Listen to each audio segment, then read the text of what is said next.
Hello all welcome back to Yashaswi Manishika cooking and tips అని ప్రతిరోజు మనం కిచెన్లో చేసుకునే పనులను సులువుగా ఎలా చేసుకోవాలి, ఇది అనవసరం అని పడేసే వస్తువుని తిరిగి ఎలా ఉపయోగించి సూపర్ యూస్ఫుల్ టిప్స్ అయితే వచ్చేసానండి. స్కిప్ చేయకుండా చూడడానికి అయితే ట్రై చేయండి. ఏది మీకు బాగా నచ్చింది అనేది కామెంట్ బాక్స్లో కమెంట్ చేయండి. యూస్ఫుల్ అనిపిస్తే మాత్రం మీ ఫ్రెండ్స్ అండ్ ఫ్యామిలీకి షేర్ చేయండి. లైక్ అయితే ఇవ్వడం అసలు మర్చిపోకండి. ఫస్ట్ టిప్ని అయితే చూసేద్దామండి. కర్టన్స్ ఉంటాయి కదండి, కర్టన్ మనం వాషింగ్ మిషన్లో వేయాలి అనుకున్నప్పుడు ముందు ఇలాంటి రింగ్స్ ఉంటాయి కదా, ఇలాంటి రింగ్స్ని ఏం చేస్తామంటే మనం అవి వాషింగ్ మిషన్లో వేస్తే త్వరగా పాడైపోతూ ఉంటాయి కదండి. అలా త్వరగా పాడవకుండా అట్ ద సేమ్ టైం అవి కూడా నీట్గా క్లీన్ అవ్వాలి అని అంటే పాత సాక్స్ ఏదైనా ఉంటే ఆ సాక్స్లో కనుక మనం సర్ఫ్ వేసేసి కర్టన్స్ ముందు రింగ్స్ ఏవైతే ఉంటాయో ఆ ప్లేస్ వరకు ఇలా ఫోల్డ్ చేసేసుకుని దీన్ని సాక్స్ లోపల కనుక పెట్టి వాషింగ్ మిషన్లో వేసాము అనుకోండి, అవి త్వరగా పాడవు, అలాగే నీట్గా క్లీన్ అయిపోతాయండి. అట్ ద సేమ్ టైం మనకి పాడవటం అనేది జరగదు. అలాగే లోపల రింగ్స్ కూడా నీట్గా క్లీన్ అయిపోతాయి. కాబట్టి ఈ టిప్ ఎవరికి యూస్ఫుల్ అనిపిస్తే ట్రై చేయండి. అయితే ఇక్కడ రబ్బర్ బ్యాండ్ కానీ ఏం పెట్టొద్దండి, దీనికి మామూలు use and throw rubber band అయితే పెట్టద్దు. ఏమైనా థ్రెడ్ ఉంటే థ్రెడ్ కట్టేస్తారంటే ఈజీగా ఉంటే use and throw rubber band పెట్టేశారనుకోండి ఈజీగా పాడైపోతుంది. ఇక్కడ నేనంటే బ్లాక్ హెయిర్ బ్యాండ్ ఉంటుంది కదా, హెయిర్ బ్యాండ్ అనేది పెట్టేశాను, బాగా టైట్గానే ఉందండి. మీరేం చేస్తారంటే థ్రెడ్ ఉంటే థ్రెడ్ పెట్టుకోండి, లేదంటే ఇలాంటి హెయిర్ బ్యాండ్ ఉంటే ఈ హెయిర్ బ్యాండ్ పెట్టేసుకున్నారే అనుకోండి, లోపల రింగ్స్ అనేవి నీట్గా క్లీన్ అయిపోతుంది. అండ్ అలానే వాషింగ్ మిషన్లో కూడా పాడైపోవడం అనేది జరగదు. ఐ హోప్ టిప్ అయితే నచ్చిందని అనుకుంటున్నాను. నచ్చితే కనుక మీ ఫ్రెండ్స్ అండ్ ఫ్యామిలీకి షేర్ చేయండి.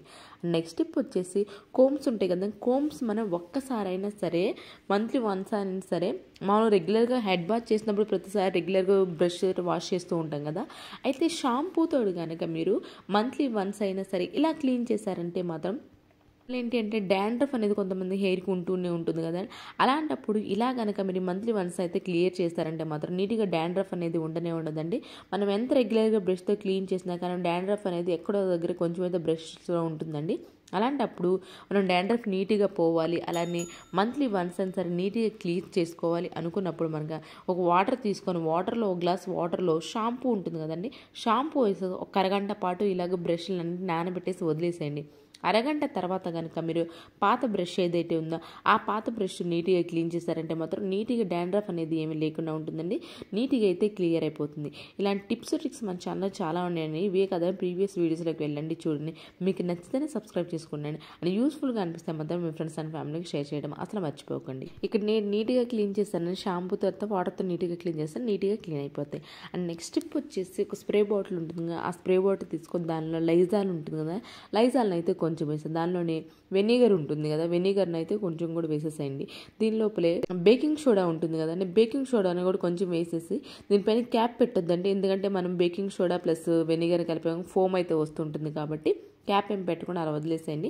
తర్వాత దీన్ని డిన్నర్ టేబుల్ ఉంటుంది కదా, డిన్నర్ టేబుల్ మనం అన్నీ తింటూ ఉంటాం కదండి, ఏంటంటే చిన్న చిన్న పురుగులు అనేవి వస్తూ ఉంటాయి కదా, అలాంటప్పుడు ఒక్కసారైనా సరే మీరు వీక్లీ వన్స్ అయినా సరే ఇలా లైజాలు అలాగే వెనిగర్ ప్లస్ బేకింగ్ సోడా వేసి నీట్గా క్లీన్ చేసామంటే ఇలాంటి మిర్రర్స్ అనేవి నీట్గా క్లీన్ అయిపోతాయి. అంటే ఇలాంటి చిన్న చిన్న పురుగులు అనేవి రావు. బ్యాడ్ స్మెల్ కూడా కొంచెం నాన్ వెజ్ తిన్నాము అనుకోండి డిన్నర్ టేబుల్ అనేది బ్యాడ్ స్మెల్ అనేది వస్తూ ఉంటుంది కదా, అలాంటప్పుడు ఈ స్ప్రే ఒక్కసారి చేసేసి ఆ తర్వాత నీట్గా క్లీన్ చేసామంటే మాత్రం బ్యాడ్ స్మెల్ అనేది ఉండదు. అట్ ద సేమ్ టైము చిన్న చిన్న పురుగులు అనేవి కూడా రావు. ఐ హోప్ ఇది కూడా నచ్చిందని అనుకుంటున్నాను. నెక్స్ట్ టిప్ వచ్చేసి ఏదైనా వాడని ఇలాంటి కత్తెర ఉంటుంది, మిషన్ కత్తెర ఉంటుంది కదండి, దీన్ని వాడకుండా ఉండదు, ఇలాగ రస్ట్ అనేది ఎక్కువ పడుతుంది, తుప్పు అనేది ఎక్కువ పడుతూ ఉంటుంది కదా, దీన్ని క్లీన్ చేయాలంటే చాలా టైం అయితే పడుతుంది. ఇలాంటి కొబ్బరి నూనె వేసినా ఎలాంటి వేసినా సరిగా పోనే పోదండి.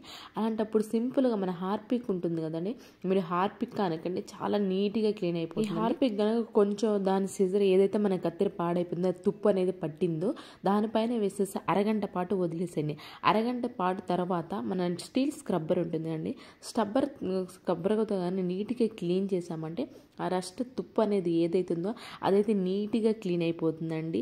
అండ్ ప్లీజ్ అండి ఒక లైక్ అయితే ఇచ్చేసండి, మీ యొక్క లైక్ నాకు చాలా వాల్యుబుల్ అండి. మీరు ఒక లైక్ ఇవ్వడం వల్ల వేరే వాళ్ళకి అయితే వీడియో సజెస్ట్ అవుతుందండి. అలానే ఇప్పటివరకు చూసారు కదండి, ఇంతవరకు అయితే లైక్ ఇవ్వాలి. ఏదైనా ఒక్కటైనా మీకు నచ్చి యూస్ఫుల్గా అనిపించే ఉంటుంది కదా ఖచ్చితంగా, అలాంటప్పుడు ప్లీజ్ ఒక లైక్ అయితే ఇవ్వడం అసలు మర్చిపోకండి. నేను చూపిస్తున్నాను చూడండి, ముందు ఎంత రెస్ట్ అయితే ఉందో కత్తెరకు అనేది ఆ రెస్ట్ మొత్తం నీట్గా క్లీన్ అయిపోతుందండి. అండ్ ఇదేంటంటే నీట్గా ఒకసారి వాటర్తో వాష్ చేసిన తర్వాత కొంచెం పదును అనేది లేకుండా ఉంటుంది కదండి. అలాంటప్పుడు పేపర్ని తీసుకొని ఇలాగా 4-5 మడతలు పెట్టేసేసి 4-5 మడతలని ఇలా కట్ చేసామనుకోండి షార్ప్ అనేది ఎక్కువ వస్తుందండి. లేదు అంటారా, మన సిల్వర్ అల్యూమినియం ఫాయిల్ కానీ ట్యాబ్లెట్స్ కవర్ కానీ దాంతో కానీ సిజర్ని కట్ చేసినా కానివ్వండి షార్ప్ అనేది ఎక్కువ వస్తుంది. మనం బయటికి వెళ్ళి స్పెషల్గా పదును పెట్టాల్సిన అవసరమే లేకుండా పాడైపోయిన కత్తెరని ఇలా అయితే నీట్గా మనం కొత్త దానిలాగా అయితే తీసుకోవచ్చు అండి. ఐ హోప్ ఇది కూడా నచ్చిందని అనుకుంటున్నాను. అండ్ నెక్స్ట్ టిప్ వచ్చేసి మనం గళ్ళుప్పు ఉంటుంది కదండి, రాక్ సాల్ట్ అని, రాక్ సాల్ట్ని ఒక్క చిన్న బౌల్లో అయితే తీసుకుని దానిలో కంఫర్ట్ ఉంటుంది కదండి, కంఫర్ట్ని కనుక వేసేసి మనం ఇప్పుడు వర్షాకాలం కాబట్టి కొంచెం తడి వాసన అనేది వస్తూ ఉంటుంది కదా, బ్యాడ్ స్మెల్ వస్తూ ఉంటుంది కదండి. అలాంటప్పుడు కనుక మనం ఏ రూమ్లో అయితే బ్యాడ్ స్మెల్ వస్తూ ఉంటుందో ఆ రూమ్లో కనుక ఈ గిన్నెని కనుక పెట్టేసామే అనుకోండి బ్యాడ్ స్మెల్ అనేది కొంచెం అయితే కంట్రోల్ అయితే అవుతుందండి. అండ్ మళ్ళీ మనం 2-3 డేస్కి ఒకసారి అయితే ఈ బౌల్లో సాల్ట్ అలాగే కంఫర్ట్ని చేంజ్ చేసుకున్నామంటే వేరే రూమ్లో మళ్ళీ కొత్తగా అయితే పెట్టుకోవచ్చు. ఐ హోప్ ఇది కూడా నచ్చిందని అనుకుంటున్నాను. అండ్ ఏది మీకు బాగా నచ్చిందని కామెంట్ బాక్స్లో కమెంట్ చేయండి. అండ్ నెక్స్ట్ టిప్ వచ్చేసి ఒక ప్లేట్ని అయితే తీసుకున్నాను, దాని లోపల బేకింగ్ సోడా ఉంటుంది కదా, బేకింగ్ సోడాని ఒక 2 స్పూన్స్ అయితే వేసేసుకున్నాను. మనం బాత్రూమ్ని ఎంత నీట్గా క్లీన్ చేసినా కానివ్వండి ఎక్కడ ఒక దగ్గర అయితే బ్యాడ్ స్మెల్ అయితే వస్తూ ఉంటుంది కదా, అలాంటప్పుడు మనం ఓడోనిల్స్ ప్యాకెట్స్ అలాంటివి వాడుతూనే ఉంటాం కదా. అయితే అప్పుడప్పుడు కనుక మీది ఇదిలా రెగ్యులర్గా ఓడోనిల్ లాంటి తయారు చేసుకొని వేసుకున్నారంటే మంచి వాసన అయితే వస్తూ ఉంటుందండి. దీనిలో నాఫ్థలిన్ బాల్స్ ఉంటాయి కదండి, నాఫ్థలిన్ బాల్స్ని పౌడర్లా తీసుకొని ఆ బేకింగ్ సోడాలో వేసుకునండి. అలానే కర్పూరం ఉంటుంది కదండి, కర్పూరం కూడా వేసాను. కర్పూరం ప్లేస్లో మీరు కావాలి అంటే కంఫర్ట్ కూడా వేసుకోవచ్చు అండి. మీరు ఒకసారి కలిపేటప్పుడు దీని లోపల వెనిగర్ ఉంటుంది కదా, వెనిగర్ని కూడా వేసేసేయండి. బాటిల్ క్యాప్స్ ఉంటాయి కదండి, మనం ఇలాగ డైరెక్ట్గా ముద్దలా మనం ఏంటంటే నాఫ్థలిన్ బాల్స్ కూడా చిన్న ఉండల్లాగా వస్తూ ఉంటాయి కదా, అలా రావాలి అనుకున్నప్పుడు మన వాటర్ బాటిల్ క్యాప్స్ అయితే ఉంటాయి, మనం ఎన్ని కావాలని అన్ని తయారు చేసుకోవచ్చు.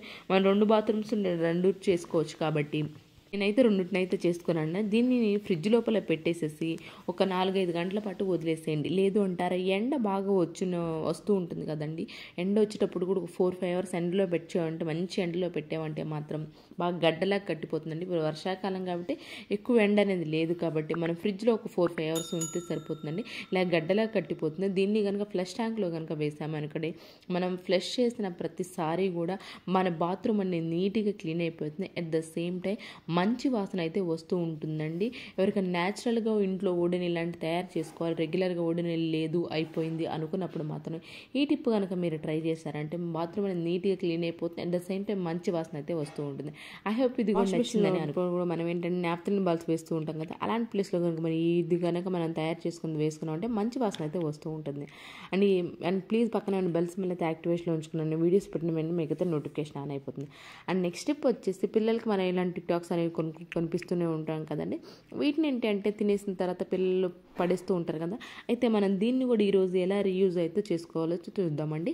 మన నీడిల్స్ ఉంటాయి కదండి, చిన్న చిన్న సూదులు అనేవి మనం ఎక్కడ పడితే అక్కడ పడేస్తుంటాం, అవి పోతూ ఉంటాయి కదా, అలా జరగకుండా ఉండాలి అంటే ఆ సూదులు ఏదైతే ఉన్నాయో వాటిని తీసుకొచ్చి మనం ఇలాంటి టిక్టాక్ బాక్స్లో వేసామనుకోండి ఈజీ కూడా కనిపిస్తాయండి. అండ్ పడేసే దాన్ని కూడా మనం అయితే రీయూజ్ చేసుకునే వాళ్ళం అయితే అవుతాము. ఐ హోప్ ఇది కూడా నచ్చిందని అని కనుక ఎవరికైనా యూస్ఫుల్గా అనిపిస్తే మాత్రం ఈ టిప్స్ అనేవి ఒకసారి అయితే ట్రై చేయండి. అండ్ పక్కన బెల్స్ మళ్ళీ అయితే యాక్టివేషన్లో ఉంచుకొని ఏది మీకు బాగా నచ్చిందని కామెంట్ బాక్స్లో కమెంట్ చేయండి. యూస్ఫుల్గా అనిపిస్తే మాత్రం మీ ఫ్రెండ్స్ అండ్ ఫ్యామిలీకి అయితే షేర్ చేయండి, లైక్ అయితే ఇవ్వడం అసలు మర్చిపోకండి. రేపటి వీడియోలో మంచి మంచి టిప్స్ వస్తే మళ్ళీ మీ ముందుకు వస్తాను. అంతవరకు మీ అందరూ హ్యాపీగా ఉండాలని హార్ట్ఫుల్గా అయితే కోరుకుంటున్నాను. Thank you so much for ever watching.